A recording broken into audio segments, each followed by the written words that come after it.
Good morning, everybody. I'm just going to give people a few more minutes to stream in, and then we'll start with introductions.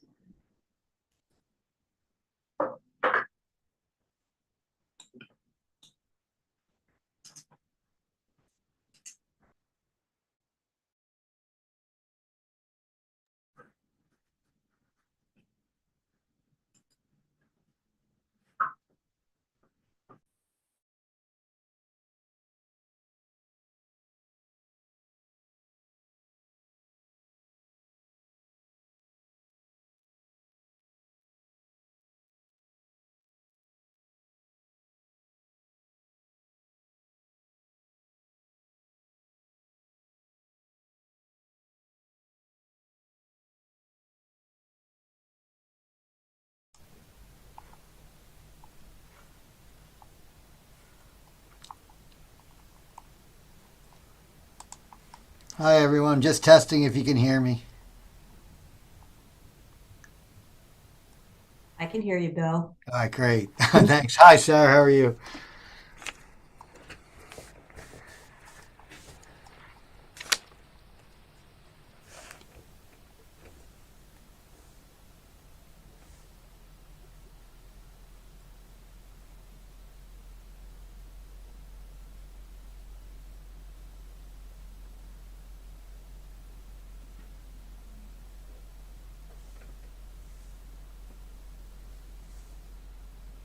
Okay, good morning, everybody. In the interest of time, I think we'll get started now.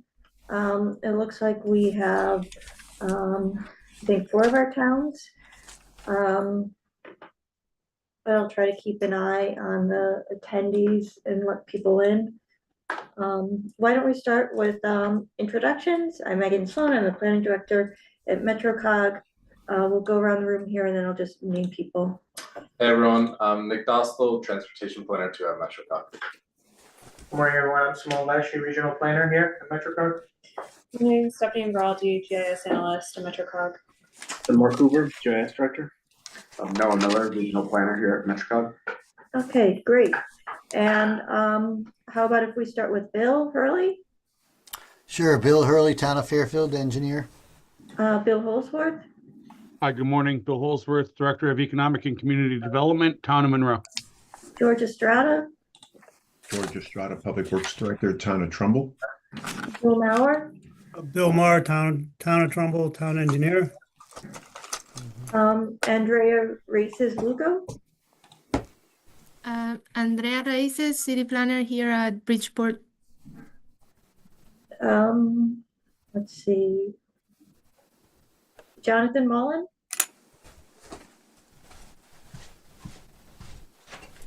Jonathan Mullen, Assistant Planning Director, Town of Fairfield. Kevin Ellis? Good morning, Kevin Ellis, Senior Engineer at MetroCOG. Meg Hafner? Good morning, Meg Hafner, Southwest Connecticut Regional Mobility Manager with the Kennedy Collective. Sarah Roy? Hi, everyone. I'm Sarah Roy. I'm an Outreach and Engagement Specialist with CT Rides, and I'm also a Fairfield resident. And Bill Mauer. Oh, I think I had you, Bill. Stephanie Camp? Hi, Stephanie Camp, Town Planner for Stratford. Okay, did I miss anybody?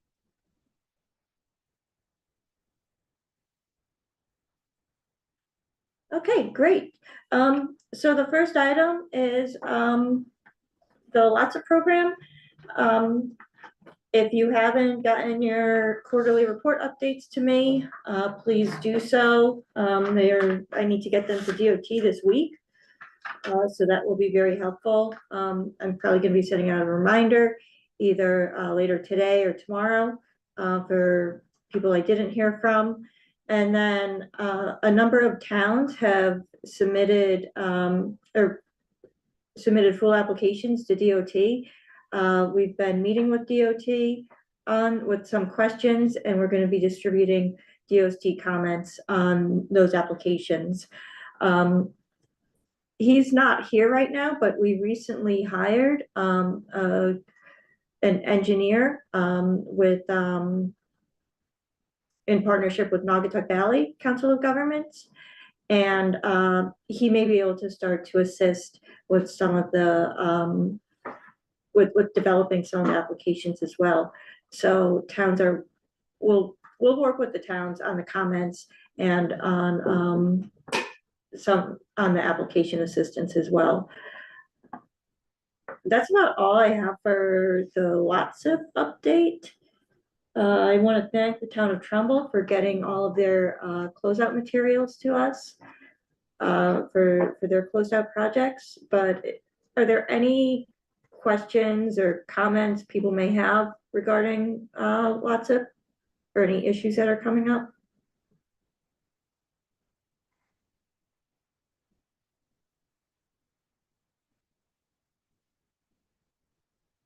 Okay, hearing none, I'll move on to Metro North ticketing changes. Thank you, Sarah, for making us aware of this. I'll bring up what you need to know for 2026. Here's an email from Sarah with this information. Here, I'll close this out. So round trip tickets have been retired. There's now day passes. They need to be activated before boarding. And there's a pay as you go perk as well. Oh, hold on, I need to.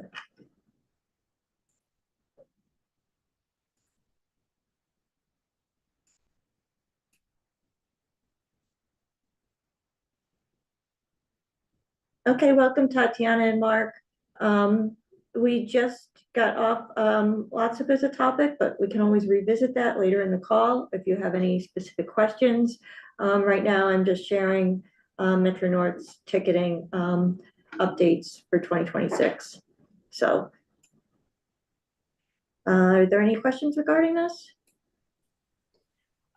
Megan, if I could just jump in, I think one of the biggest, thank you. One of the biggest things to pay attention to this, because I'm as guilty as anybody else, is you have to activate your ticket before you get on the train, because if you activate it on the train, they're going to charge you $8. And that's to try to prevent folks from, buying a ticket but not activating it, just in case the conductor misses them, and then, hey, they wind up getting a free ride that time, and then they use it another time. So just make sure, as you see the train approaching or you get to the platform, whatever, activate your ticket then. Don't wait until you get on the train, because they're going to charge you more money. That's all I wanted to make sure to draw attention to. Okay, thanks, Sarah. They've also retired the 10-day trip passes. Oh, thank you. Any other Metro North news?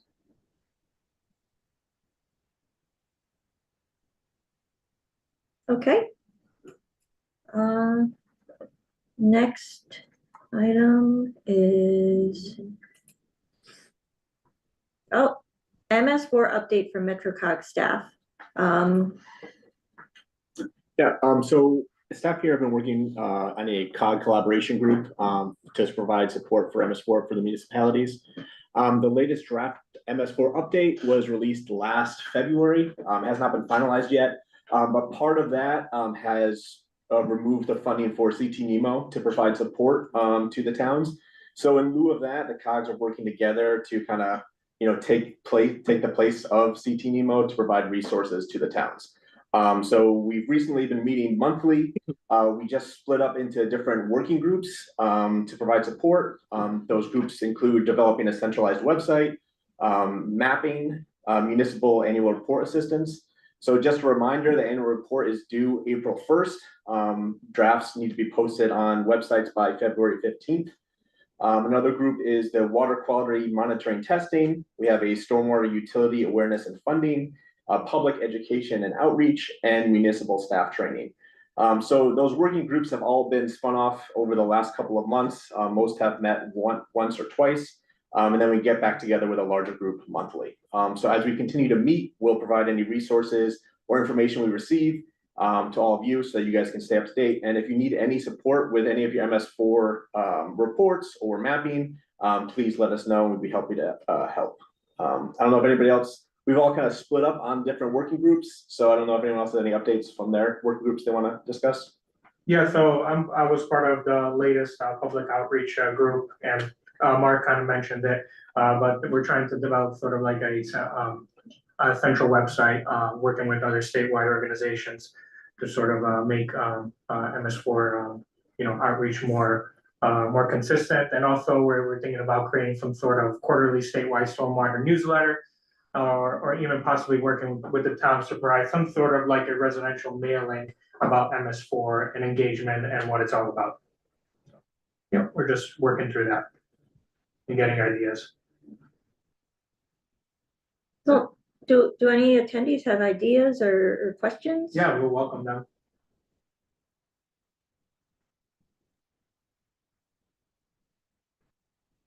But we've also reached out to all the towns just to get a list of who your primary contacts are. So thank you all for getting back to me on that. I'll be reaching out to you individually just to see if you have any needs for the annual report this year or any mapping specific needs. Yeah. Actually, I do have a question, Bill Hurley. It's not necessarily MS4, but it's MS4 phase 1 for industrials. We have to do re-registration. If you guys have any information on that, that would be helpful for us. Okay, we can look into that for you. Yep, thanks. Okay, any additional questions? Okay, Nick, would you like to provide an update on the SS4A grant? And in addition to that, if any of the towns that are SS4A recipients would like to provide updates on their progress and their plans, please take this time to do that now. Yeah, so I'll start with our Regional Safety Action Plan update for this past year. We're making good progress on that. All the data side of it is done. We're just putting together the document now, so we're hoping to have the version out to you all within the coming month or so. On the Safe Streets for All Phase 2 grant, which we're doing, which if you're not familiar, we're going to be looking at the 15 most dangerous high crash locations in our region, analyzing them to properly diagnose the issues that are going on, and then suggest proven safety countermeasures to improve safety at those locations. At a minimum of 4 locations, we're then going to do demonstration projects. And these are all focused on state routes. That's not to conflict with the municipal Safe Streets for All grants that I know Bridgeport and Fairfield have. So we received 9 proposals. We've trimmed that down to 4, and we're interviewing those 4 firms on February 10th. So after February 10th, we should have a consultant somewhat in the works and hoping to start soon, as quickly as we can after that. But negotiations always take time.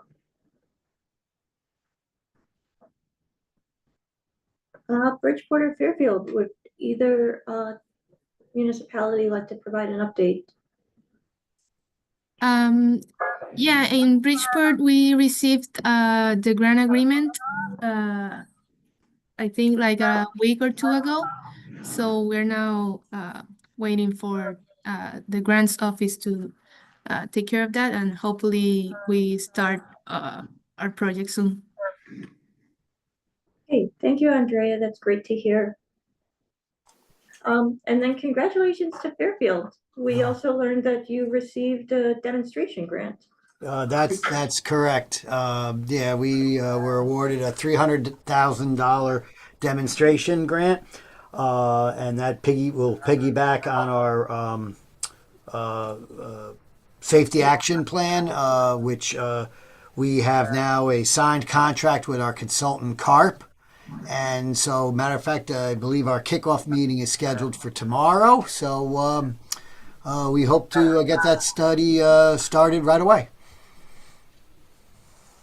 Okay, thank you. Next item is the Neighborhood Equity and Access Grant. Devin had a conflict, so This is for the I-95 Stratford Avenue interchange area in East Bridgeport. The project kickoff meeting is scheduled for next week, the 27th, and work on the project will consistently commence thereafter. Stakeholder engagement and site walks are scheduled for February and March. The next item is the process for requesting a letter of support from DOT. You know, lots of times federal grants require a letter of support from the, you know, the facility owner. That's typically, if it's not, you know, local, of course, it's DOT. So the, you know, the build grants, those require a letter of support. I think those are due February 24th. So if any town is, you know, considering a build grant, you probably should have gotten in your request to DOT already, but I think there's still time for that. So I'll distribute this with the follow-up. This is just the steps. There's an email address. Please provide as much detail as possible. Here's a template to follow. And again, they need a minimum of 1 week to provide a letter of support, but I think for more complex projects, they probably want something more detailed.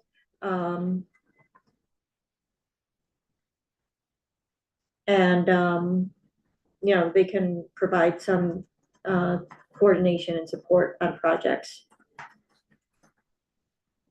Here's some tips. And this is just current federal grant opportunities. You know, I know that there was some interest in build.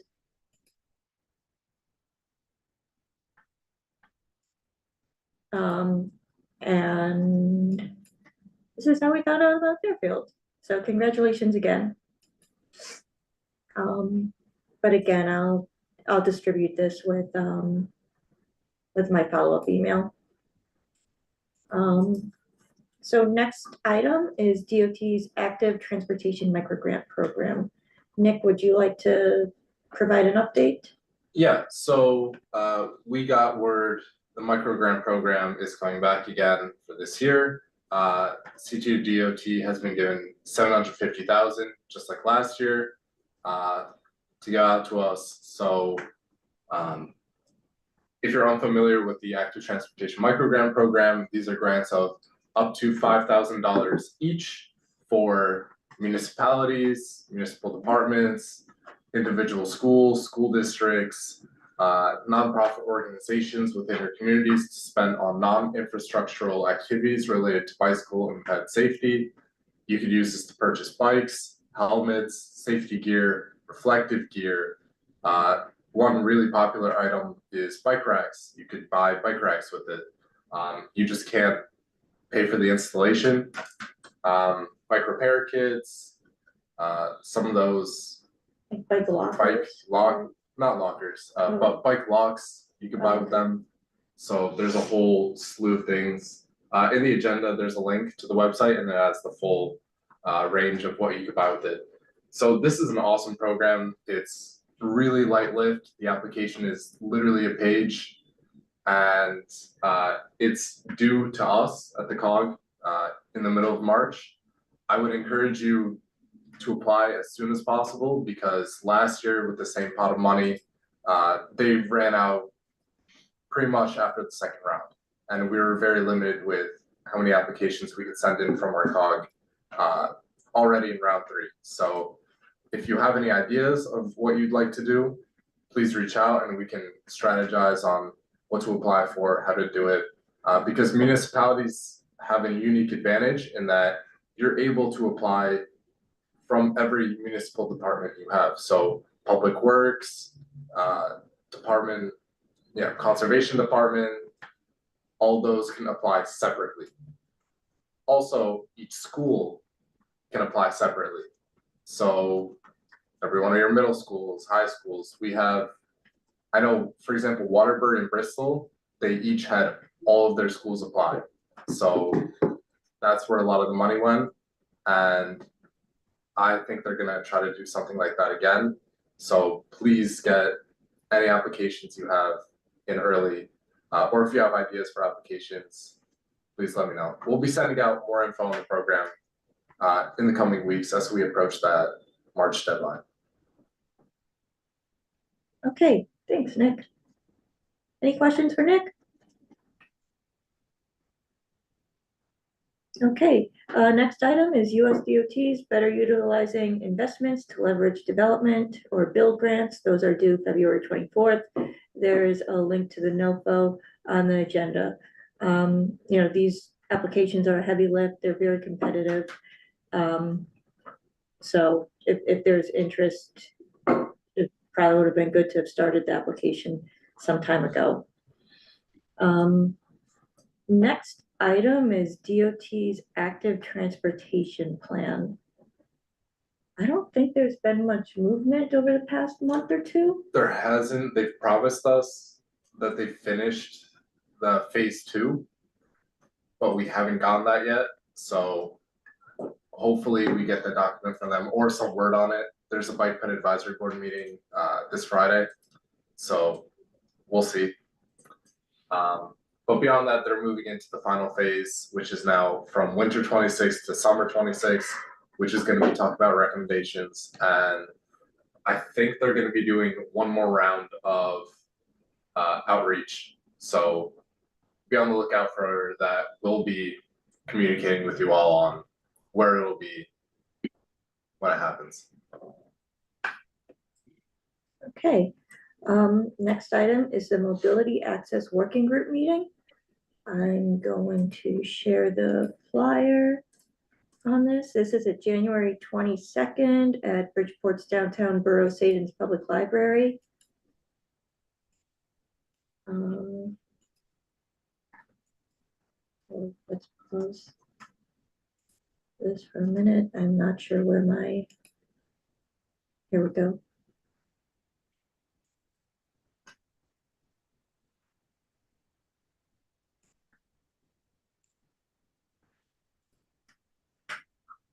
Okay, so this is, and Meg Hefner's on the line, so if she's available, if she'd like to give more details on this, that would be great too.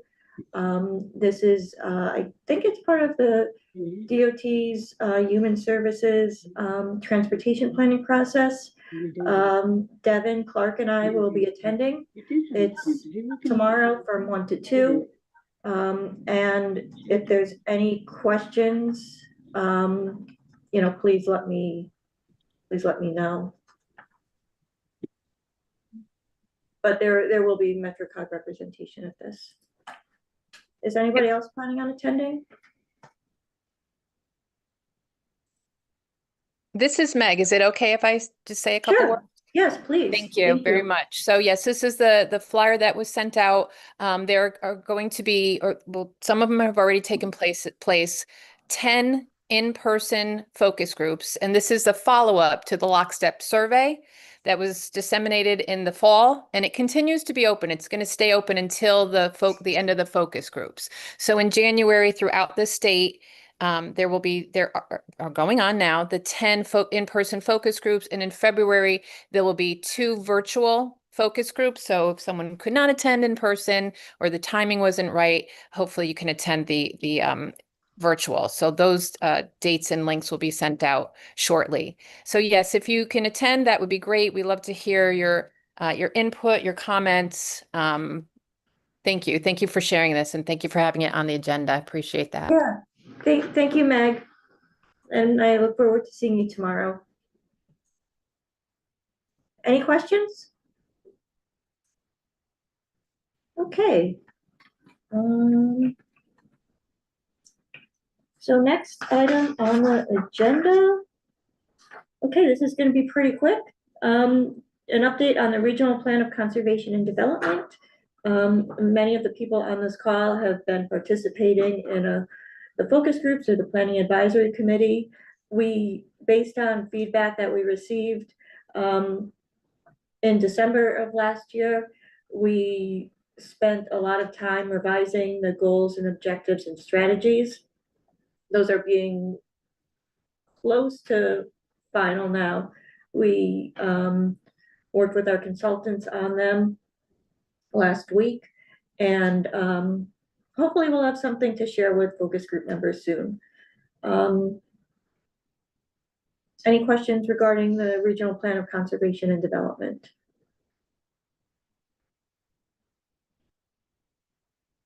Okay. Nick, would you like to talk about the climate pollution reduction grant, or Stephanie too, for that matter? The application you put together was very good. Yeah, so I'll start off and hand it off to Stephanie. So our comprehensive climate action plan for Southwest CT, which is Fairfield County with 2 towns added, 3 towns added, I think. That is complete. We have a draft on our website, swctclimate.com. We would love for you to read it and to give us any public comments you might have. Just a bit of warning there, we're looking to completely finalize the plan, send it off to EPA by the end of January. So if you do have any comments, please, within the next week or so. So that's complete, but the work is not complete. We're still looking to find ways to provide the data and the recommendations of the CCAP to you in more accessible ways, and also to continue the good work of pursuing sustainability. So beyond CCAP, we're going to be working on multiple different avenues, but the 2 pressing ones right now are a set of municipal playbooks, which will go step by step for the measures and present a roadmap for implementing the measures presented in the plan. The second one is a emissions inventory dashboard that Stephanie and Mark put together, and I'll let Stephanie talk about it a little bit more. Yeah, so on our website will be a dashboard, like Nick said, of the greenhouse gas emission inventory. So that will include a map of emissions by municipality, as well as graphs that show emissions broken down by sector. And it's not on our website currently, but it should be up shortly. So we can send that out and people can play around with it, also provide feedback on it as well. Yeah, and this is an awesome tool if you have any upcoming grant applications related to sustainability or emissions reduction, because you're able to filter by sector, by town, all of the total emissions that you have. So I think in the coming months or so, once we have the application online on our website, we're going to be doing some trainings or some presentations for you guys, so you know what to do and how to access all that data. Okay, thank you, Nick and Stephanie. I don't really have anything else except 2 dates. The next TTAC meeting is March 18th. And then there is a safety planning subcommittee on February 11th. So anybody on that group list should have that on their calendar too. Before we close the meeting, do we have any comments or questions or any other business that members would like to discuss? Yeah, just one thing, Megan. Is it possible you could just send me the latest, the DOT, the LOTSIP grant? I want to make sure I have the latest one and not one from a couple of years ago, if it changed. What do you mean, the application? Yeah, that's going to go to the state, the expanded one. Yeah. Yeah. So how about if I just send that as part of my, update email so everybody has it? Oh, yeah, that's fine. Yeah, sure. If you Google LOTSIP and CTDOT, you may be able to go right to their page. Okay. But I'll send out the link too.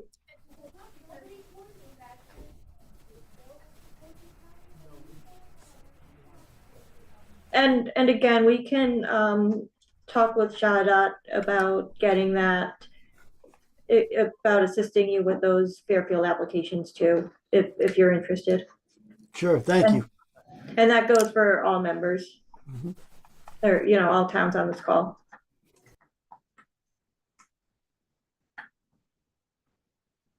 Okay, if there's nothing additional, then I'll end the meeting. Thank you, everybody, for attending, and you'll see an email from me sometime later today or tomorrow. And if you haven't provided an update on your lots of projects, you'll be seeing 2 emails from me. Take care, everybody. Thank you. Thank you. Thank you very much. Yep, thank you.